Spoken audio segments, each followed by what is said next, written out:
the little gray cells. These will always catch the criminal. Hercule Poirot, Detective Extraordinary.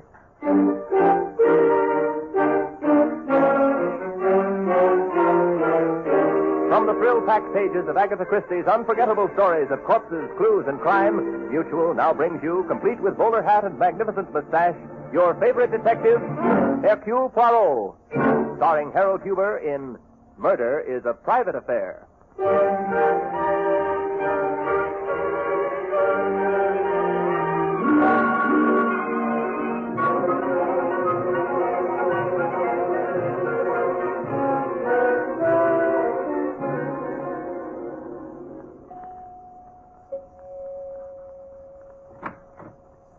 Hercule Poirot to see Madame Baldwin. This way, sir. Madame expects you.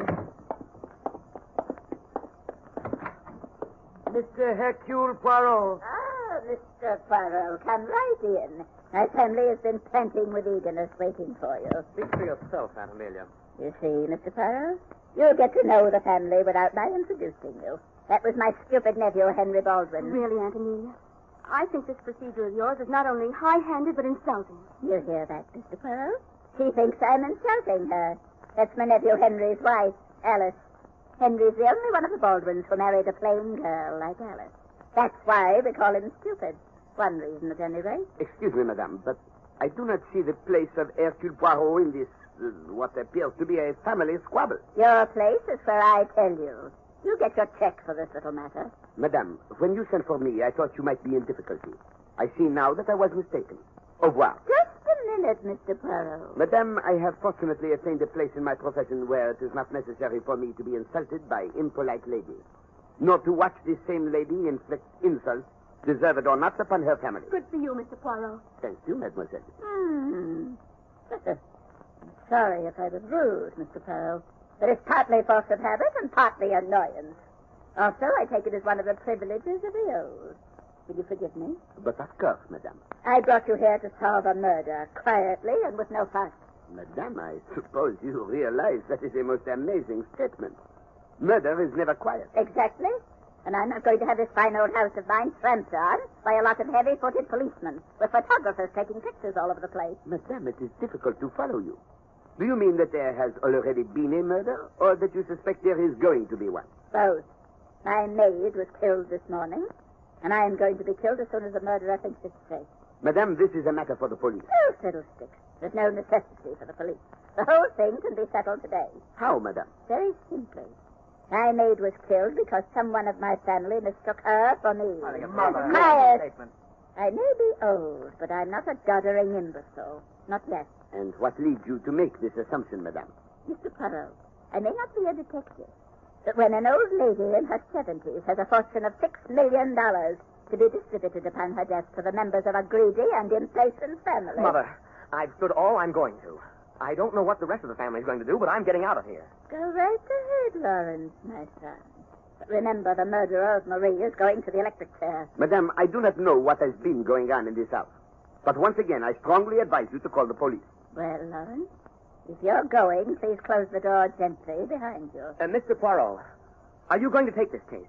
I can scarcely answer that, monsieur, because as yet I do not have the facts. It's very simple.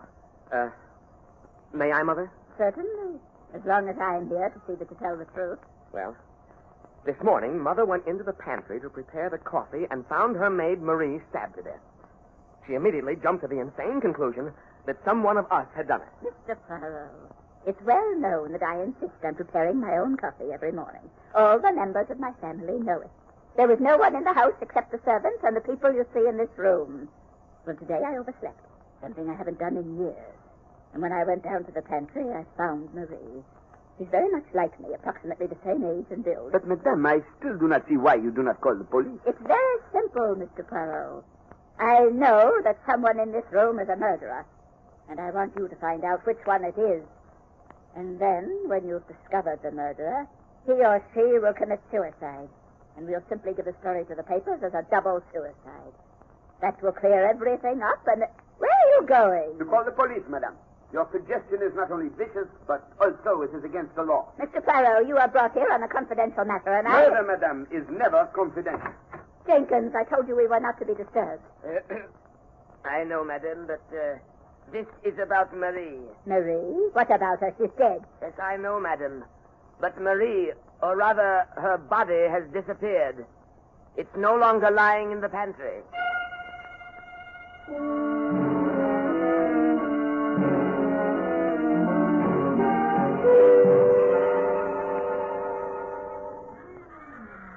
Don't feed the animals, miss. It's against the rules. Lawrence, look at that magnificent beast. Look at the way he walks up and down the cage. Tigers do have power in their walk, don't they, Olivia? They're beautiful. Yes, it's vaguely reminiscent of you, darling. That same feline grace. Why, Lawrence, you improve each time I see you. You couldn't, Olivia. You were too overwhelming the first time I met you. When I was engaged to Henry Baldwin, you mean? By the way, how is dear Henry and that stupid little wife of his? Worried, Olivia. Very worried. How did it go? Are you sure it's all right to talk here? In the Central Park Zoo, my dear. No one's around but the tigers and the children. No, I don't know quite how to say. Oh, Mother blew up, of course. I knew she would. Oh. Don't jump, Lawrence. She can't get at you. Well, I'm nervous. Mother went right to work, assembled us all in the library, and accused one of us of trying to murder her. Was she frightened? Well, that's hard to say, Olivia. You know, in many ways, Mother is like you. You're both strong women. Maybe that's why I love you so much. Oh, never mind that, Lawrence. Go on about Amelia. She called in Hercule Poirot. Poirot?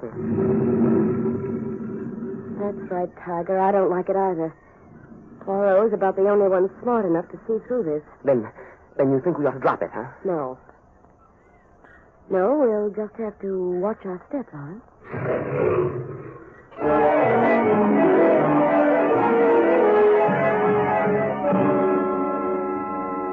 I don't know, Poirot, but I swear that sometimes I think police headquarters is a much quieter place when you weren't in New York. Oh, come now, mon cher Stephen.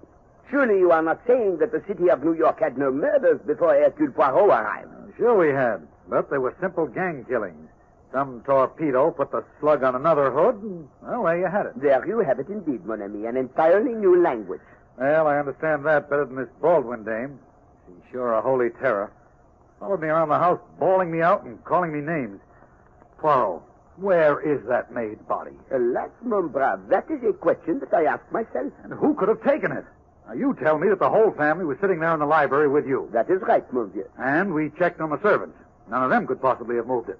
Mon ami, there is something in this case that is out of focus. Observe, we are seeing it in a distorted light. I'm not seeing it at all. We checked every inch of that pantry for bloodstains, and not a one. Everything washed clean, which means that whoever took the corpse away also had time to clean up the pantry floor. Poirot, I'd give my eye teeth if you'd gotten a look at that body. It is not the body that bothers me so much as the feeling I have that unless we are careful, there will be another murder. So you believe the old lady's story that someone's out after her? I neither believe nor disbelieve it, Stephen. There is something that we have missed. Something that is in the back of my mind. Something that would open up this whole case for us. Now, look, give me something to go on, will you, Poirot? Do you think that the old lady Baldwin is in danger, or don't you? But of course she is in danger, mon ami. But from what source, I cannot yet tell. Sometimes I almost feel as if... As if what? As if she were in danger more from herself than from anyone else.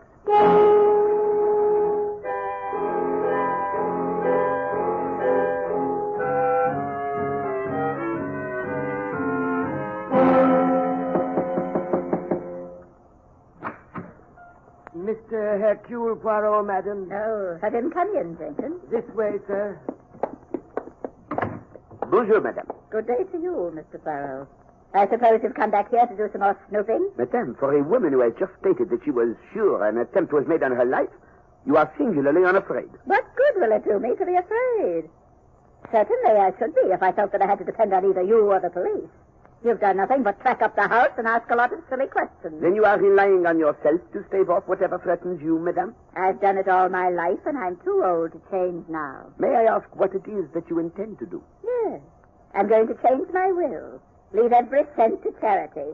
That ought to stop the wolves from howling for my blood. I ask myself, madame, if they were howling before today. What? What do you mean? Of course they were. Oh, excuse me. Hello? Hello, Amelia. Who is this? Not a friend, Amelia, not a friend. Aren't you frightened? Listen to this, Mr. Poirot. No, why should I be? You were right, you know.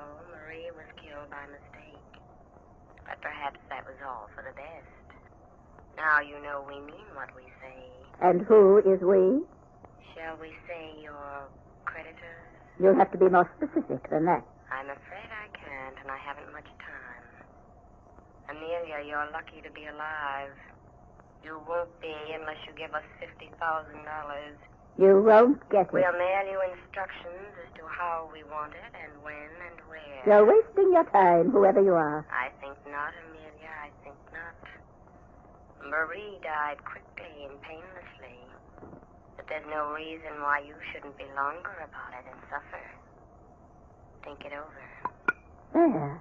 You still think that I'm fooling you, Mr. Poirot. You heard that? No, madame. This telephone call gives one furiously to think, eh? So maybe some good will come out of your thinking. Madame, you are a strong-willed person. May I advise that you either leave the city for a short time or take police protection? Oh, nonsense. I don't scare easily. And I won't have the police tramping around this house. I thought you said you had an idea. That is quite true, madame. But my idea simply tells me that there have been evil forces unchained in this house. Well, I told you that. Au revoir, madame. And please, if you will not heed my advice, make sure you bolt your door.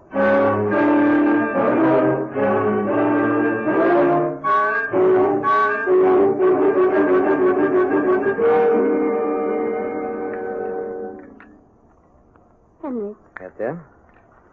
Say, this is exceptionally good coffee tonight. Thank you, darling. I married a good cook, didn't I, Alice? Yes, Henry. You married a good cook. Henry. Yes, dear? Oh, nothing. Oh, come on. There's something bothering you. I can see it with that little worry line between your eyes. Henry, why did you marry me? Oh. So we're back to that again, huh? Yes, we're back to that again. I was Alice Lennox, a plain little girl, and you were Henry Baldwin, nephew of the great Amelia. Oh, it was all wrong. You mean you don't love me, Alice? Not love you. Henry, you know I'm so mad about you it hurts. It's just that I can't understand why you married me. Because I love you, darling. And what about Olivia? Oh, Alice, that's just part of my wild oats. Every man who's worth his salt is entitled to a few wild oats, darling. I never should have married you, never. But, Henry, you don't know what it meant to me.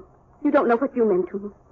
Here I was, perfectly resigned to living out the rest of my life as an old maid, and then someone beyond my wildest dreams falls in love with me. Darling, it happens sometimes. Let's see how that is, dear. I'm afraid. I'm afraid to let anyone in. I'm so sure that every time I open that door, someone will be standing there who'll take you away from me. Now, don't worry, darling. Bonsoir, madame. Bonsoir, monsieur. May I intrude for a little while? Oh, yes, come in. Oh, but I see that I interfere with your dinner. That is unforgivable. No, Mr. Poirot, we're just finishing. Get some coffee? No, thank you. I will be brief, eh? That little scene this morning at the house of Madame Baldwin, that was most unfortunate, n'est-ce pas? Well, we're quite used to Aunt Amelia's tantrums, Mr. Poirot. You mean, monsieur, that your aunt is as insulting as that always? Only since Henry married me, Mr. Poirot. Madame Baldwin objected to your marriage, then? Only enough to cut Henry out of her will altogether and have him fired from his job. Ah, yes. Madame Baldwin is a stubborn woman. Well, this was one time that she didn't get her way. I married Alice and not Olivia. Pardon? Olivia? Olivia Wilson, the actress. You've heard of her? Not until now, mademoiselle. Tell me, in the Baldwin family, there are you, Monsieur Henry, and Madame Baldwin's son, Monsieur Lawrence, and that young lady who sat in the library so quietly and said nothing, yes? Oh, that's Jean. That's Lawrence's sister. She's a very sweet girl, Mr. Poirot, but completely terrified by Aunt Amelia. You needn't worry about Jean, darling. She's the smartest one of us all. And what makes you say that, Monsieur Henry? Well, a few years ago, Jean fell in love with a nice enough boy by the name of Harrison. And, of course, Aunt Amelia wouldn't hear of Jean marrying him. You see, Aunt Amelia likes to choose the people that Baldwins marry. So poor little Jean didn't marry Harrison. But she is one of the Baldwins who has her cake and eats it, too. She still sneaks out and sees them on the Oh, side. Henry, don't. You make it sound so mean and hateful. Yes, there is so much in this case that is spiteful and evil, madame. So much that it worries me. Tell me, Mr. Poirot, have you found Marie's body yet? Not yet, monsieur. Mr. Poirot, why did you really come here? Do you think we had anything to do with what happened? I came, madame, to see if you had a telephone.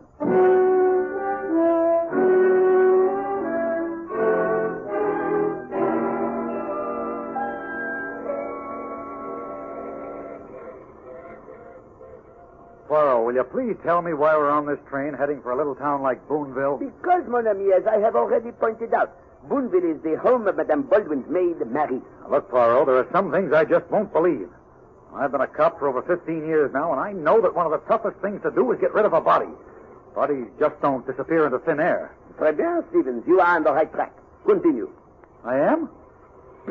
Well, the way I figure it is this. No one of the family could have stolen the body. Precisely, mon ami.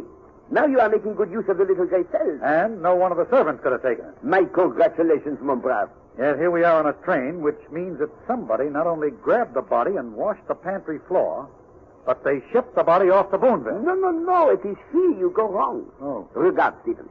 I once told you we had the wrong view of this case, eh? We were looking at it from the wrong angle.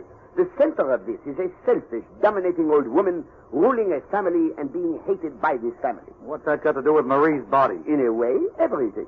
You have just said that no one could have taken the corpse, and you were right. And yet the body was taken away and the floor washed. There is therefore only one possible explanation. Sure. The body got up and walked away. Exactly, mon ami. But first, Marie washed the pantry floor, so we would think that the bloodstains which had never been there had been washed away. What? What are you trying?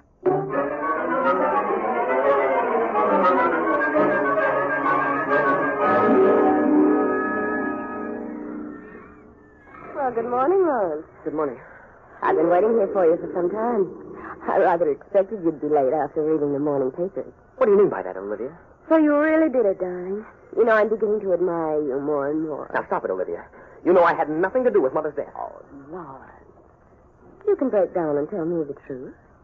After all, it's strange that it should happen just the way we planned it so many times. Stabbed in a bedroom, no one around. Olivia, you're crazy. I tell you, I didn't do it. Have it your own way, Lawrence, but he doesn't seem to believe you either. Olivia, I won't have you talking this way. Well, then, Lawrence, darling, tell me who did do it. And don't say it was a burglar. I don't know. I swear that's the truth, Olivia. I don't know who did it. And what are the police doing about it? Oh, they've been all over the house. Told the family that none of us could leave town. They even had Henry and Alice over and questioned them thoroughly. Was Poirot with them? Yes, but he didn't say much. Just went around shaking his head and peering into corners. But why are you so interested? You... Olivia. What, darling? Olivia, where were you last night? You broke a date with me. So I did. Olivia, where were you? Oh, Lawrence, you're stupid to ask me. You won't like it when I tell you. I want to know, where were you? All right. I had dinner with your biggest rival for my affections, Stuart Charles. And a very interesting dinner, too. I don't believe you.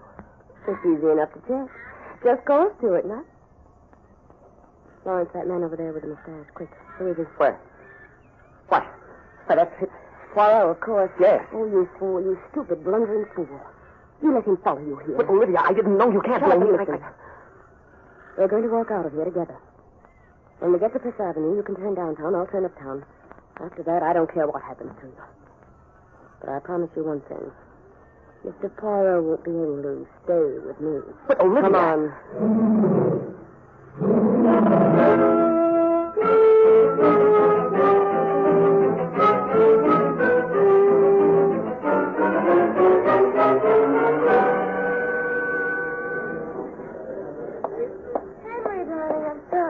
But I had to get rid of a man. As I remember it, Olivia, that was always your trouble. Oh, but this is different. A different kind of a man. As a matter of fact, I got rid of him mainly because of you. Well, now, that was very considerate of you, Olivia. But you seem to forget that I don't object any longer if you bring someone else along when you meet me. I didn't bring him along, darling. He was following me. And his name was Poirot. All right, Olivia, what do you want? Information. Tell me how you killed Amelia. If I had, I wouldn't be fool enough to tell you. Henry, don't you ever get bored with that dull wife of yours? That is an interesting question, Mademoiselle Olivia. Oh, But I feel that I can give the answer. I was sure I'd shaken you off. But of course, that was the impression I wanted you to have. What's the big idea, Olivia? Is this something you're trying to spring on me? Monsieur, I assure you that this is one time that Mademoiselle Olivia is completely innocent. She had no idea when she telephoned you that she was arranging an appointment for 3. Tell me, monsieur, why did you meet Mademoiselle? Why should I? Because it is most important. Mademoiselle Olivia is involved in a plot. In this plot, she has 2 assistants. One of them I already know. The other I am seeking. Well, that's ridiculous. That's the most absurd story I ever heard. A plot. Really, Mr. Poirot, your mind is much too melodramatic. But of course, mademoiselle, we have had a murder and many threats. That is not melodrama, eh, mademoiselle? A murder? We've had two. Ah, no, only one. Mary is in perfect health. She's what? And now, will you tell me why you consented to meet, mademoiselle? Because of Alice, Mr. Poirot.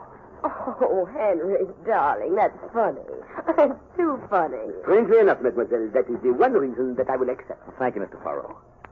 You know how Alice feels about our marriage. She's worried all the time because she thinks she isn't beautiful. How right she is. She has more charm and sweetness in her little finger than you have in your whole glamorous makeup, Olivia. Mr. Poirot, you can see for yourself that this girl is a troublemaker. She's always been that way. When she phoned me and told me that she had something interesting to tell me, I thought I'd better meet her and see what mischief she was cooking up now. I see. I wonder if you do, Mr. Poirot. I could hardly call your progress startling up to this point. And you are right, mademoiselle.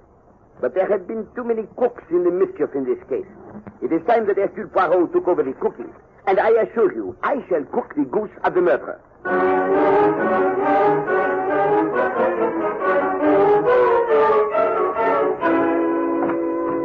Stephen, take your feet from the desk and come with me. Where are we going? Where are you up to, Poirot? I have been making assignations. What are you talking about? We have a murderer to catch. Precisely, mon ami. A murderer who killed for hate and love. And therefore, I, Hercule Poirot, have been playing Cupid. Excuse me, Poirot, if I say this is the first time I've ever seen Cupid with a mustache. But of course, mon Dieu. And I assure you that I am not particularly proud of the role. In this case, I am bringing together two people whom I dislike. But come, I have set events in motion which should catch the criminal. All right, but I wish you'd tell me what you're going to do. There are too many suspects in this case, Poirot. Any one of the family could have done it. Not one of them has an alibi for last night. And do not overlook Mademoiselle Olivia. She is a most dangerous woman. Now, look, if you know who did it, let's arrest him and get it over with. A miracle, a taxi. Huh? Taxi! Where are we going? 298 Preston Drive, please. That's where Henry Baldwin lives. Is he the guy who did it? Mon ami, I do not think that Monsieur Baldwin is at home. Poirot, will you please tell me what's going on? Monsieur Stevens, I told you that I am not proud of what I have done, eh? But murder is a crime which calls for any action. And what did you do? I think, Stevens, I have sent out an invitation to murder.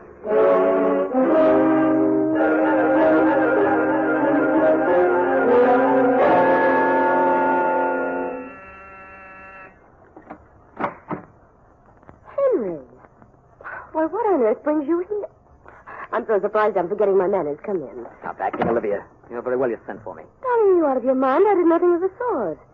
I'd hardly send for you when I expect Lawrence in a very few minutes. And I don't think he'll be very pleased to find you here. Well, then what's this, a gag? It's a telephone message, obviously. It says that you're to come over here right away. Henry, I swear to you I didn't call you. Olivia, if you're lying to me... All right, twist my arm. But look at me. Henry, I didn't send that message. All right. I believe you. But who did? I don't know. Somebody is trying to involve us in something. Better get out of here before Lawrence shows up. It couldn't have been Lawrence. I don't care who it was. I don't want Henry, any more. Do you think Poirot could have done it? What? Why would he do a thing like that? I don't know, unless he thinks Thinks what? that I killed Amelia. Why would he send me a message to bring me here? I don't know. But, Henry, I'm glad. Aren't you? I'm getting out of here. What are you afraid of, Henry? I'm afraid of a lot of things. Of course you are. You've always loved me, darling. You know, in your heart, you'd have married me in a minute if only Amelia had had the brains not to object to our marriage instead of trying to throw us together. Well, that's not true. Isn't it? Isn't it, Henry? Oh, darling. Lawrence. No, it's not Lawrence, Henry. Me, Alice. I can explain, Alice. You don't have to explain, Henry. Just what I always knew. Alice! Henry, make her put down that knife. No, Olivia.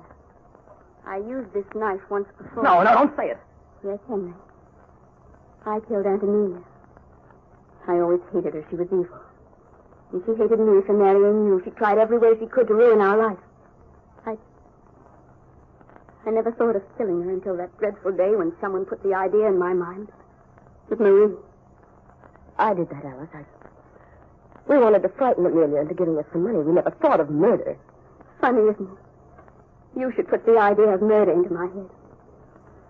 I'm going to kill you, Olivia. You'll never have Henry. You're not going to live, Olivia. Put the knife down, Madame Alice. Drop it. So it was you. It was you all the time. It was you who sent me the note telling me I'd find Henry here. Yes, Madame. I had to make you drop your mask and come out in the open. Reveal yourself. As I said to Madame Amelia the other day, murder cannot be private.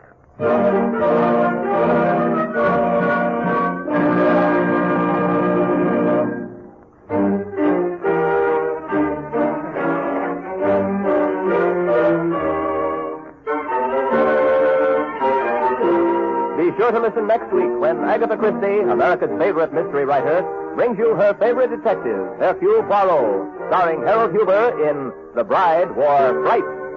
Music for Hercule Poirot is composed and conducted by Sylvan Levin. The program is directed by Carl Eastman. This is the Mutual Broadcasting System.